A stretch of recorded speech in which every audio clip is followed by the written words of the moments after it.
Assalamualaikum warahmatullahi wabarakatuh. Perkenalkan, nama saya Vina Amelia. Saya akan menjelaskan materi bab 3, yaitu sistem komputer. Pastinya kalian sudah tidak asing dengan perangkat komputer. Perangkat komputer tidak jarang digunakan untuk menerima, memasukkan data, mengolah data, dan memberikan hasil keluaran dalam bentuk informasi. Data tersebut dapat berupa gambar, teks, suara, maupun video. Di dalam perangkat komputer terdapat sistem komputer yang digunakan untuk mengatur kinerja sebuah komputer. Untuk lebih jelas, simak materi berikut ini. Sistem komputer merupakan gabungan perangkat keras, perangkat lunak, dan elemen lain yang berkolaborasi untuk melakukan pemrosesan data. Proses tersebut dimulai dari input. Bagian ini digunakan untuk memasukkan data dari user ke dalam sistem, kemudian akan diproses di dalam komputer. Proses ini dilakukan dengan menyimpan hasil pengolahan data sementara di dalam tempat penyimpanan. Kemudian akan dihasilkan output dari pengolahan data berupa penyajian data atau informasi pada layar monitor yang dibutuhkan atau diminta oleh user tersebut. Sistem komputer terdiri dari beberapa bagian. Bagian-bagian tersebut memiliki peran dan fungsinya masing-masing. Ada perangkat keras, lunak, dan pengguna. Saya akan menjelaskan perangkat keras atau bisa disebut hardware merupakan bagian dari sistem komputer yang berupa komponen fisik yang dapat disentuh, dilihat, atau dipindahkan. Perangkat keras dikategorikan berdasarkan fungsinya, seperti komponen perangkat masukan atau input device, perangkat proses atau process device, perangkat keluaran atau output device, perangkat penyimpanan atau storage unit, dan perangkat tambahan atau peripheral. Contoh perangkat keras yaitu CPU, monitor, keyboard, mouse, dan lain-lain. Selanjutnya ada perangkat lunak atau software. Merupakan komponen di dalam sistem komputer yang tidak terlihat secara fisik. Fungsinya untuk menghubungkan antara pengguna dengan perangkat. Perangkat lunak tersusun atas kode-kode program dengan bahasa pemrograman dan memiliki tampilan yang mudah dipahami oleh pengguna. Software dibedakan menjadi dua, yaitu software sistem operasi dan software dalam bentuk aplikasi.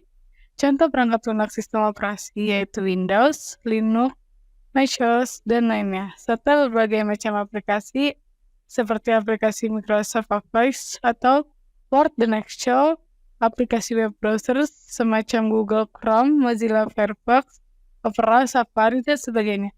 Selanjutnya ada pengguna atau brandware. Pengguna merupakan orang atau user yang memakai atau mengoperasikan perangkat komputer. Pengguna memanfaatkan perangkat komputer untuk membantu menyelesaikan pekerjaan, mencari informasi di internet, membuat aplikasi atau coding, dan lainnya. Contoh brandware adalah programmer, sistem analis, operator, dan administrator. Fungsi sistem komputer. Sistem komputer memiliki beragam fungsi, di antaranya sebagai berikut. Ada input data. Sistem komputer berfungsi sebagai input data. Jadi, ketika pengguna memasukkan sebuah perintah, maka sistem akan bekerja untuk membuat perintah yang dimasukkan sebagai data dapat diproses oleh komputer.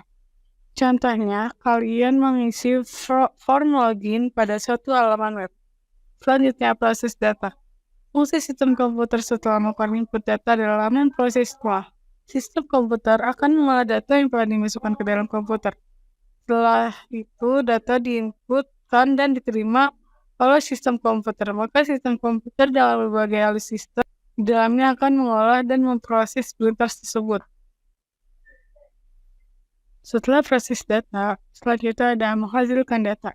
Setelah data selesai diproses, sistem komputer akan menampilkan data sesuai permintaan user.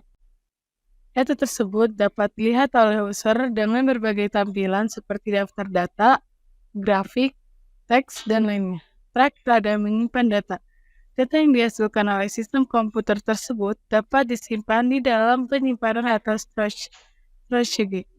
Hal ini berfungsi untuk dapat melindungi data dan memudahkan user jika suatu saat membutuhkannya dan membuka kembali data tersebut. Materi selanjutnya ada interaksi manusia dan komputer. Dahulu, manusia hanya menggunakan bilangan biner 1 dan 0 untuk dapat melakukan interaksi dengan komputer. Namun, dengan perkembangan teknologi, kalian dapat dengan mudah melakukan interaksi dengan komputer. Ada interaksi antarmuka berbasis GUI. GUI singkatan dari Graphical User Interface merupakan komponen visual yang ada di dalam komputer untuk membuat tampilan suatu aplikasi. User interface yang dibuat dengan GUI akan mempermudah penggunaan komputer oleh manusia. Saat ini banyak ditemukan tampilan yang menggunakan GUI. Contohnya seperti Windows, Linux, Macintosh, dan lainnya. Kedua, ada interaksi dengan perintah atau CLI atau Command Line Interface merupakan salah satu cara interaksi manusia dan komputer menggunakan perintah melalui teks terminal. CLI beroperasi dengan bantuan sel default yang berada di antara sistem operasi dan pengguna. Perintah-perintah tersebut telah ditentukan agar komputer dapat menjalankan perintah dari user yang diberikan. Ketiga, interaksi dengan suara. Interaksi manusia dengan komputer bisa melalui suara. Hal tersebut memungkinkan pengguna mengucapkan sesuatu dan hasilnya akan direkam dalam bentuk format audio. Jenis ini hanya memungkinkan jika perangkat menyediakan perekam suara dan melalui aplikasi. Tujuan dari interaksi manusia dan komputer untuk menciptakan antarmuka yang mudah dimengerti pengguna, efisien, dan memberikan rasa senang ketika mengangkat suara dari pengguna dan mentransferkan data tersebut ke dalam sistem komputer untuk diproses. Contoh beberapa aplikasi yang dapat dioperasikan dengan suara yaitu pencarian Google, Google Assistant, Apple Siri, dan lainnya. 4. Interaksi dengan gambar atau video. Interaksi manusia dengan komputer bisa berupa melalui gambar atau video hanya memungkinkan jika perangkat menyediakan kamera. Fungsi kamera tersebut untuk mengambil gambar atau merekam yang akan diubah menjadi format video. Pengguna terdeteksi wajah dengan teknologi biometrik sudah banyak digunakan dalam sistem keamanan. Pengenalan wajah pada aplikasi tertentu menggunakan sebuah kamera untuk mengambil gambar wajah seseorang dan mencocokkannya dengan data yang ada di dalam database atau tempat penyimpanan pada komputer. Kelima, interaksi perangkat lain. Interaksi tersebut menggunakan alat, perangkat lunak, atau pengguna dapat secara langsung berinteraksi dengan komputer.